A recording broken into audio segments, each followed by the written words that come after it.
Alrighty, here we go. This is the Travis Neville podcast. I am Travis Neville. I'm here to help men be better at being men so that you can build your kingdom. It's us for them, not us or them. Nice. Okay? You are trying to make yourself better because you have people who need you. Because you are going to improve the lives of everyone around you because you're going to be a leader. Being a man and being a leader is the same thing. So get used to that. That's the concept. That's why we're here. I figured I'd give you a good reminder of the job at hand. If you haven't yet, wherever you're listening to this, please go find the like or subscribe button. The more you subscribe, the more those platforms push me out into the world, which is going to just help more people be better at life. And that's the goal. You can go to travisneville.com anytime you want. Pick up my book. It's called Ideal Man, Reviving Masculinity. I also have t-shirts and stickers, and you can get autographed copies of both of my books there at travisneville.com. I appreciate it if you jump out and do that. I do make a decent difference in money if you get either of my two books on Audible. Make a little bit more money there, which is nice. You don't get a physical book, but anyway, that's what's going on here. Today I want to talk about women. I get this bullshit all the time that if you're pro-masculinity, you must be anti-women. And as soon as you say that to me, the first thing I think is, well, I kind of know a little bit about how you think. Because if you must think that in order to be pro-women, you have to be anti-male. And I just don't believe that. I don't think that's the way it needs to be. As I said at the beginning, it isn't us or them, it's us for them. That's why we're doing this. Men have been dropping the ball. I'm giving you some tools to pick that ball back up and assume your place and do the jobs you need to be doing. Take care of business the way that business needs to be taken care of. That's why we're here. That's what we're doing. But hey, if you have been burned by women, or you are a slave to the screens in front of you, if you have been bitten by the red pill bug, um, then this show is for you. Okay. What I mean by red pill is this: there's a guy called Rollo Tomasi, really smart guy. He's put the work in. He's actually got the degree in psychology. What he will do with his book called Rational Male is tell you a bunch of things about how women work. He pulls back the curtain about how women operate, how they work, how their minds work, how their emotions work. And that's good information and it's factual. But it's very easy to take the next step and decide to hate them for it, to dislike them for it. Or maybe you went through a bad breakup or several, and you're a little burnt out on women. Uh, you know, it's understandable, happens to everybody, but it's exactly the same as saying, hey, I had this one car and the head gasket blew on it. So every car I've had since then, all I worry about is the head gasket. They're two different cars. You know what I mean? They're all different. Okay. And just because you had problems with one doesn't mean you're going to have problems with all of them. And if you've had 3, 4 women had the same problems, well, what's the congruent factor there? What's the thing they all have in common? Well, it's you, man. Maybe you're picking the wrong ones. Maybe there's something wrong with how you're choosing them. There's something wrong with what makes you attracted to a woman. I don't know. These are just ideas. I talk about all that shit all the time, but I want to really dedicate this show into telling you why women are great. If you're that guy who, women suck, man. They're only good for just cooking and cleaning and fucking, and you fuck them. They're stupid. They just can't stand them. That's you giving up. That's you quitting. That's you cutting off your nose to spite your face. Okay, and that's absolutely unacceptable. Um, I'm going to give you 9 good solid reasons here why why women are awesome. Okay, and again, this is if you have been burnt, if you have had some trouble, if you are poopy pants about women in your life or girls, um, this is going to help you through it. Okay. So the first reason why you need a woman, why women are great. Okay, the first thing you need a woman for is emotional balance. Okay, what do I mean? What do I mean by that? Well, This is probably one of the reasons why you've had trouble is that women are pretty emotional. Okay, certainly compared to you. You as a man, you better be pretty logical, pretty squared away, pretty straightforward. Certainly, as far as she's concerned, she should think that about you, and you should be operating that way regardless of people's opinions. Okay, whatever your emotions are, that's a signal to be investigated, but it is not the determiner of your actions. Okay, um, you as a man should know that. All right, hey, you're primarily logical. Okay, and that's a good thing. That makes you a good leader. It makes you a good, strong, rock in your society.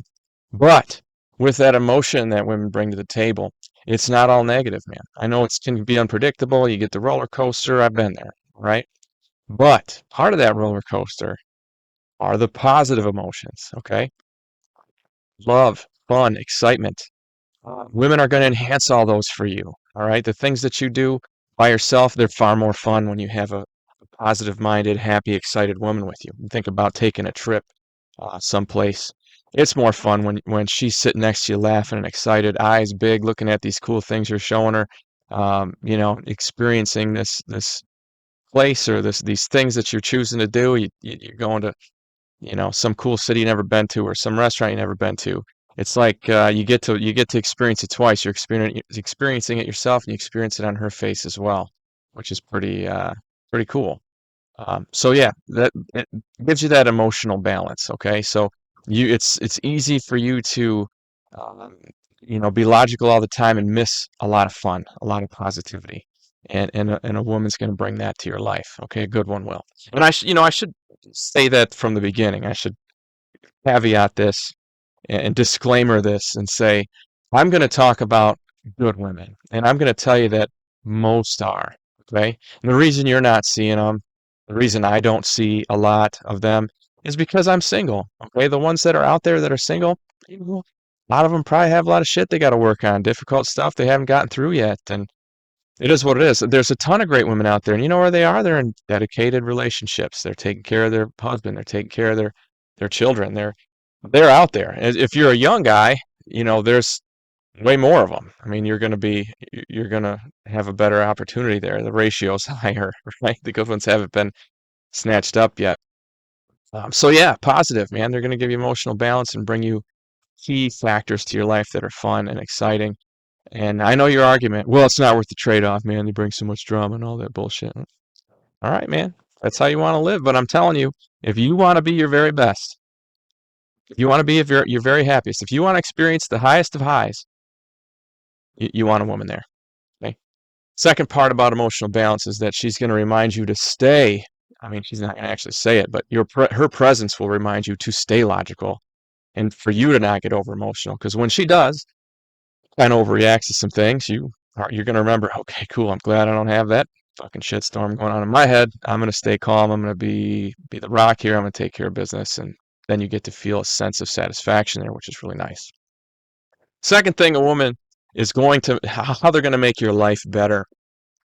Second set of eyes. Okay, so I want you to think about taking, if this good woman is going to be someone that you trust. Obviously, or she wouldn't be in your life. She's going to be somebody whose opinion you value. Now, maybe you don't you value her opinion on like where you should live or where you're going to vacation or where we're going to go out to eat or things like that. You probably don't value her opinion on exactly how to tune the P pump in your diesel. She probably doesn't know anything about that. That's fine, but in most things, and I would tell you the most important thing that you need to trust her with is you. You're trusting her with your emotions, with your heart, with all of your energy, and also with major life decisions, right? So as you make a difficult life decision, now you have the second set of eyes. There's someone else to say, well, did you think of this? Did this pop into your head about this situation? If you're going to take this new job, you're excited about the money, but look at the amount of time it's going to take you. Do you think you're going to be able to handle traveling all that? You know what I mean? Like it's another set of eyes. It's like having an extension of you there who isn't as emotionally involved or isn't as invested in whatever the thing is to help you, or is more emotionally involved maybe in whatever that thing is and can give you some, you know, less biased opinion on a thing in your life. Um, that's one piece of it. Another piece of that second set of eyes is she's going to call you on your shit, bro. You know you make mistakes. You know you do dumb shit. and she's gonna let you know. And man, I'll tell you, I need that. And it takes some pride. You got to delete some pride and have some perspective to really be able to appreciate that. You got to be able to, yeah, separate your pride from what you're doing to be able to hear, hey, you know what? You know you are an asshole sometimes, and maybe you were an asshole. Like you come home and you're talking about something at work, and she tells you, sounds like you were kind of an asshole there. Maybe you could have done it differently. And you're not going to like to hear it, but the next day or whenever you get around to actually thinking through what she said, she's usually right about stuff like that. Okay, a good woman will be. So yeah, those are two pieces of having a second set of eyes there. Pretty key, pretty important. Here's a big one. This is the third thing. Someone to need you. Okay. Now, this flies in the face of common opinions out there, but I would tell you this: that as a man, you need to be needed. You got to have a purpose. You got to have a reason for getting up and going to work every day. You got to have a reason for keeping your truck clean. You got to have a reason for keeping your hair cut, just being groomed. You got to have a reason for staying in shape. You got all these things that are going to make your life better. Shit, a lot of them they boil right down to women, right? Even if you're a single guy, why do you stay in shape? Why do you keep your hair cut? Why do you dress nice? For women, right? Um, why do you do lots of things? Well, of course, and I talk about that a lot in my second book about YMS. They call it young male syndrome, and it's the idea that they're trying. You always want to impress women. It is what it is. But what I mean by that isn't just because you're going to make the things in your life nicer. I mean, you psychologically at your core, you need to have a purpose. You need to have a reason for being. When you get up every day and you're not feeling it, you go, wait a minute, look at this beautiful woman next to me. That's why I'm going to work every day, because I want to be able to provide a great life for her and myself. So even when you're down, it's like accountability there. You know what I mean? Like, she needs you in some way, right? You're making her life better in some way, just like I'm describing to you right now how, your life is probably okay as it is, but it can't be at its best unless you have a woman there. She's in exactly the same situation. She won't be at her best without you there, okay, without a man. So someone to need you, it's key. You have to have that root. You have to have that foundation. You have to have that responsibility. I talk all the time about rights and responsibilities. Rights are for whiners. Responsibilities are for grown-ups. Responsibilities are for men. And once there's a woman, you've moved a woman into your home, you've moved her out of her father's home, she's your responsibility on several levels, okay? Doesn't mean she's weak, doesn't mean she's helpless, but she is your responsibility. Protect, provide, preside. And you need someone to need you. Fourth thing, this might seem uh, kind of piddly and petty, but you know, someone to take care of you when you're sick. And I mean, let's start with just like you got the flu. All right, you got something where it's bad enough where you're changing your life for a few days just so you can get over it. I know I say this all the time. When I'm sick, I'm six. And I turn into a 6-year-old. Turn into a little kid. I need mommy. I need somebody to come take care of me. Um, help me get over it. Make me some soup. I got this weird thing about maple brown sugar Pop Tarts when I'm sick that I want to eat them. I don't know what it is, but somebody to make those for me. Just little things like that. They go a long way. And that's just when you have like, you're twice a year you get sick. But imagine that you get really sick. You get leukemia or cancer, or you break your leg, or something where you really are kind of out of it, and it's serious.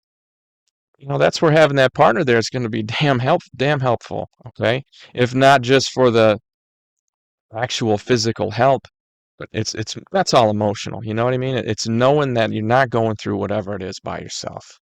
Okay, she's there to help you when you're down, because you're going to be there to help her all the time, right? That's how it works.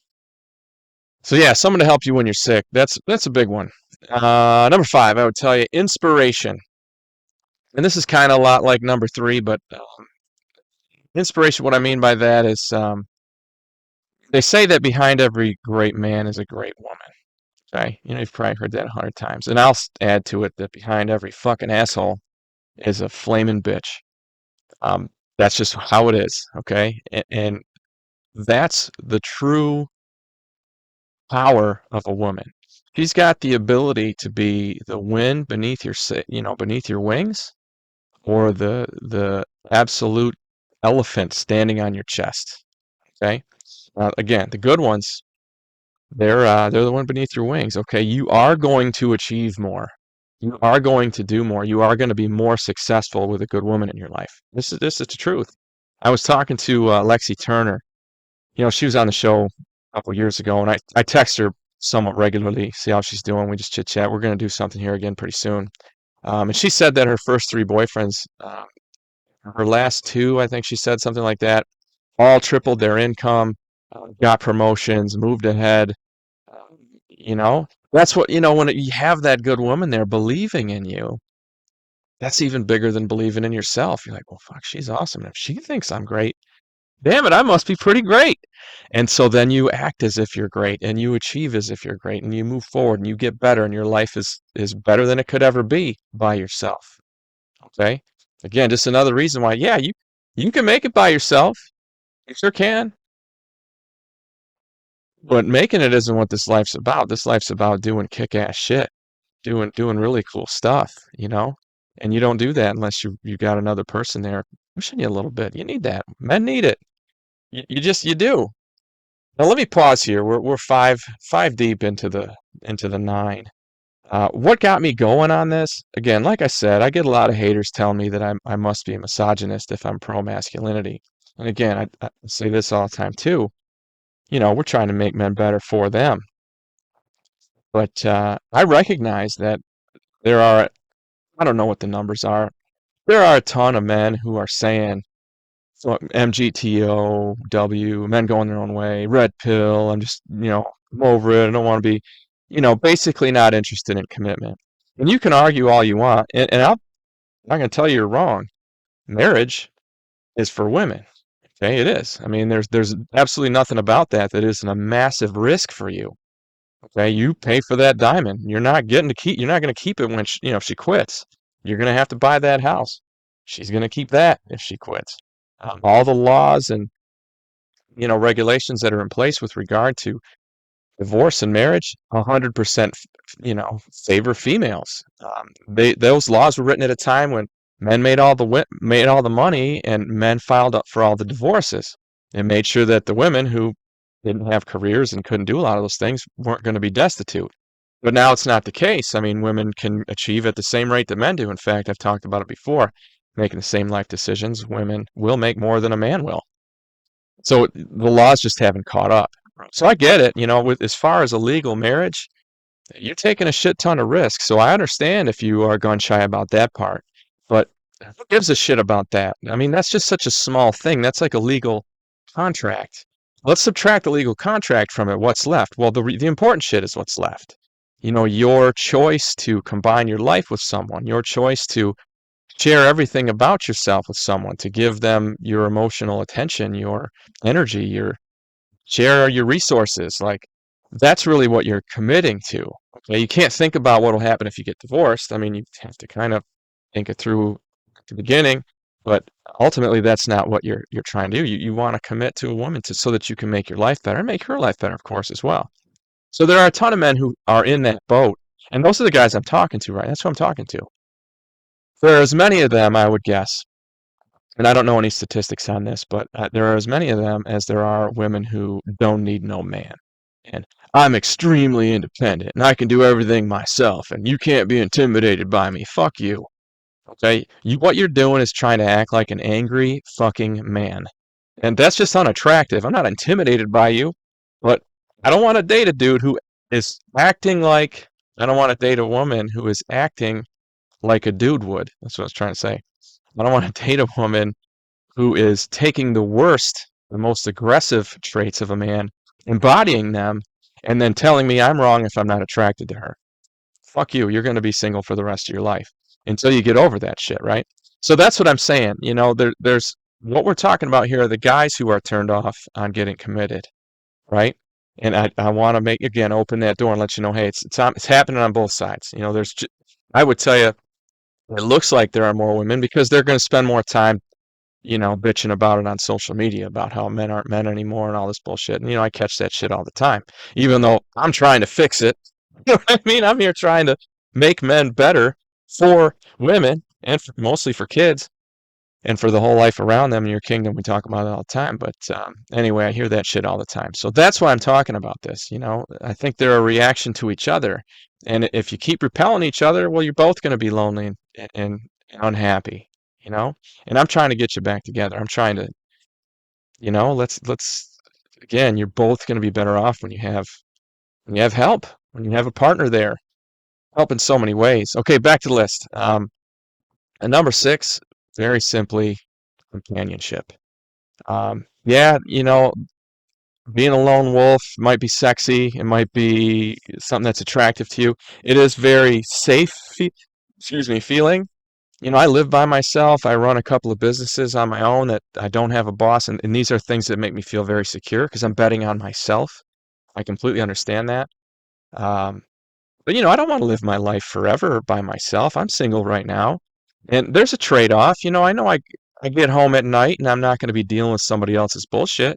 But I also can't come home and talk about my bullshit a little bit and get some help, get some support. You know what I mean? So there's a trade-off there. So yeah, I don't have to worry about somebody getting pissed off at me and telling me they don't want to talk to me, which is uncomfortable. But I also I don't have that love, that support. I go to bed by myself every night. Yeah, I get great sleep every night. I really do.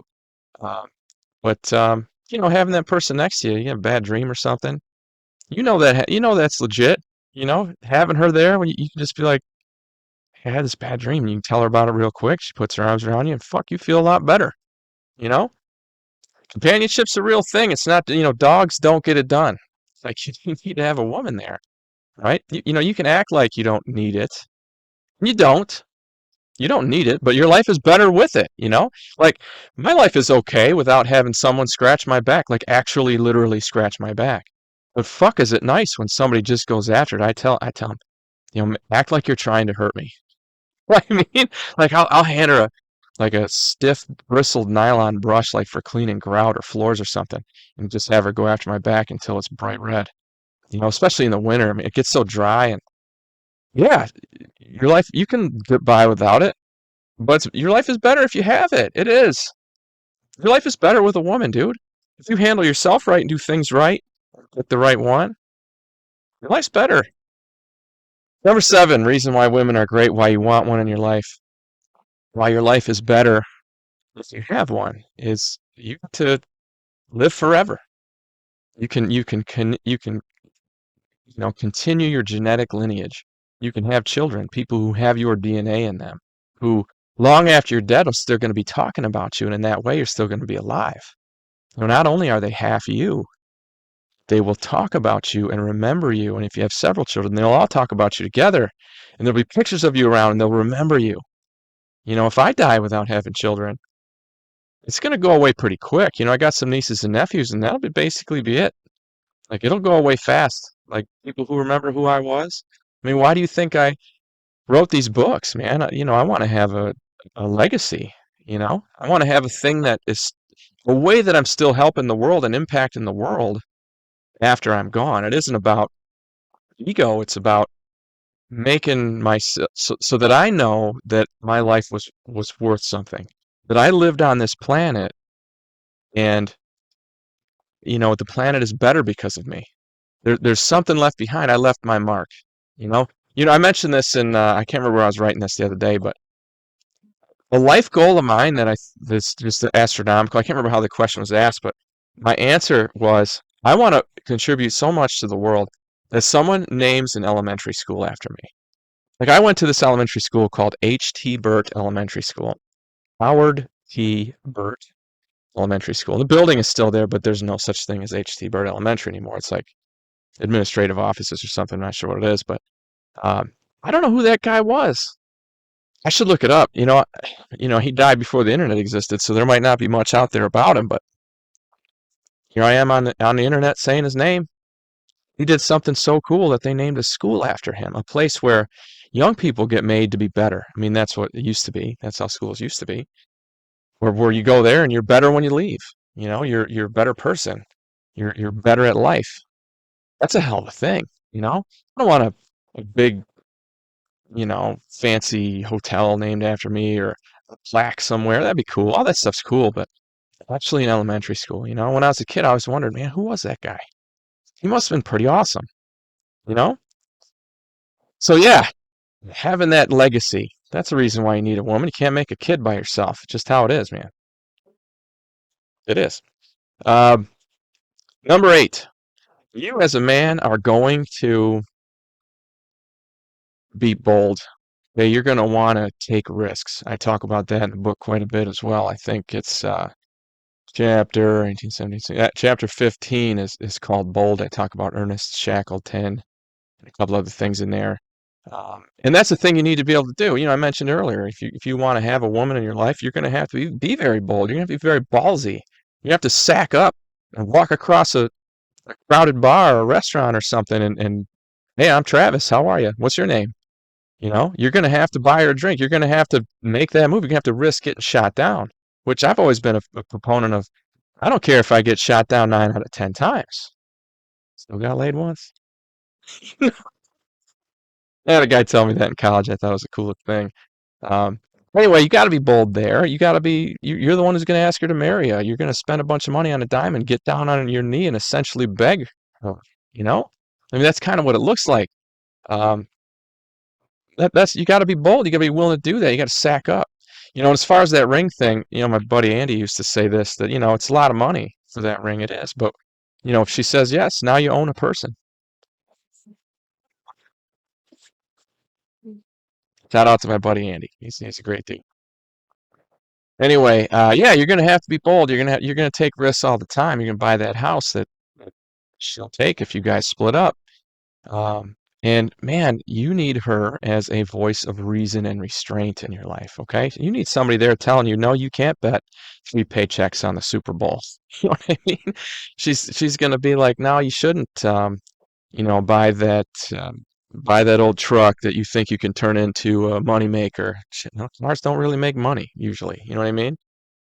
You're going to be very competitive in your life. You're going to want to compete in lots of arenas, and that's usually very good.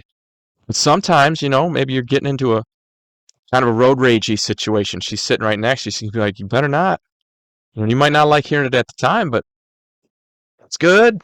She's gonna back you down sometimes when you need it. She's gonna get you off your edge, and that's a good thing. So she's that voice of reason and restraint in a world where you're gonna be the one taking the risks. I understand that. I mean, like I said, being bold and taking risks, that's a good thing. And being competitive, also a very good thing. But it can get you into trouble. It really can. It can get you, I don't know. I mentioned this. I was self-auditing one of the chapters of my book the other day, and I was talking about how, on your deathbed, you want to worry. Do you want to be thinking I should have taken more risks, or do you want to be thinking I'm glad I took all the chances I took? And that assumes that your deathbed is when you're in your 90s or something, and not when you're, 28, and the risk that you took was like, I don't know, riding your dirt bike without a headlight or something. You know what I mean? I just realized that you could read that other way. But anyway, yeah, and even when she's not there, dude, you're gonna be thinking to yourself, what, like I talk about all the time when I'm doing construction work. I'm way up on that ladder, and I could reach out and get this one thing, or I could just get down and move the ladder, and I'll be a lot safer. And it's her in your head going, yeah, let's go down. It'll take a little longer, but I'll be safe. Women very quickly become your conscience in a lot of ways. Okay, good women do. And they become that, again, that voice of reason, that idea in your head going, yeah, let's take the safe route on this one. We took that big risk on that other thing. You know, let's be a little bit safer with our bodies. It's not going to last forever. She needs you to come home every night. You know what I mean? So yeah, that's number 8. I told you I had 9 things, and I'll tell you number 9. I saved it for last because it cannot be duplicated. That's sex. Okay. Her naked female body is some shit that I don't know where that came from. I'm not a big God guy, but I would tell you that if there is a God, his peak accomplishment is a woman's body. I mean, it's just beautiful. It's an amazing thing, and the the thing, being able to have sex is just the coolest thing in the world. I was with this girl for a long time, and I remember telling her, you know what, I'd be with you if sex didn't exist. But it's so fucking cool that we have this way to connect with each other, to physically feel each other, to share, to feel very good physically, to again create that legacy in the end. It's so cool that that thing exists, and I don't care how good you are with Ole Miss Michigan. There is nothing that even comes close to a woman when it comes to sex. I mean, it's hard stop. I mean, that's what it is. So again, any of you who have those ideas in your head, and I'm not telling you that I've never had these thoughts about, yeah, women are pretty tough. It's hard to deal with them. Roller coaster, blah blah blah. There's definitely some downsides. There's downsides to everybody, bro. There's downsides to you. There's shit about you that she's gonna have to deal with. Keep that in mind, okay? But know this without a shadow of a doubt: your best life is with a woman by your side.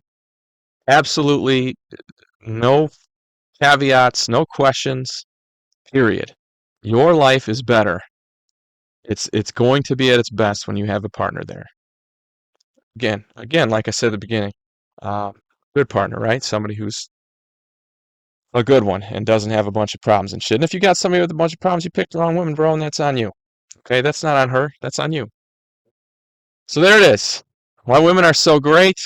If any of you motherfuckers keep talking shit about, how I'm a misogynist, like I sent out this email to, once a week I send shit out to teachers here in Michigan and lots of, education and gender studies professors all over the country.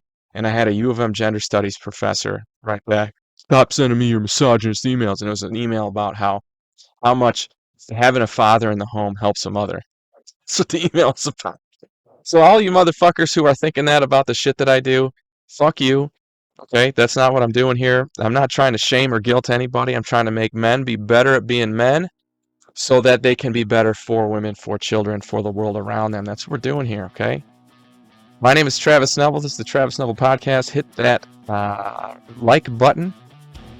Subscribe wherever you're listening to this, whether it's Spotify or Apple Podcasts or iHeartRadio or Podcast Addict. I'm on all of them. Or maybe you are, if you haven't, go out and, buy my book, please. I think they're down to $15 on Amazon. Yeah. I hope that in some way today's show helped you to get your shit together. Have a great week.